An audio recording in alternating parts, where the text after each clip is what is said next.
আজ দুপুরে বর আর ছেলের জন্য অল্প একটু সেদ্ধ ভাত রান্না করেছি। এই যে এখানে কুমড়ো সেদ্ধ আর আলু সেদ্ধ দিয়েছি, আর সাথে দেখো বেগুন ভেজে নিয়েছি ঘি দিয়ে। এটাই ওদের আজকে মেখে দেবো, ওরা খেয়ে নেবে। ওদের যেহেতু আবার রাত্রিবেলায় নিমন্ত্রণ আছে, সেই জন্য আর বেশি কিছু রান্না করিনি। আমারও নেমন্তন্ন ছিল, আজ যেহেতু একাদশী আমি তো যাব না। আর দেখো আমার জন্য কি রান্না করেছি দেখিয়ে দিই। এখানে দেখো আলু, পেঁপে আর কাঁচা কলার সবজি বানিয়েছি। এই সবজিটুকু বানিয়েছি, এটা কিন্তু আমার দুপুর আর রাত দুই বেলা হয়ে যাবে, যেহেতু 12টার পর আমি খাই, মানে 1টা, 1:30 বা 2টো নাগাদ খেয়েছিলাম। এখানে দেখুন বাদাম ভেজে নিয়েছি একটু ঘি দিয়ে, চিনে বাদাম আর কি।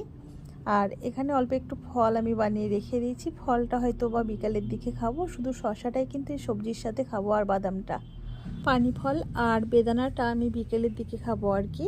এই ছিল আমার খাবার দাবার। এই দেখো আমি খাবারটা বেড়েও নিয়েছি, তো এটা এখন আমি খেয়ে নিচ্ছি আর কি।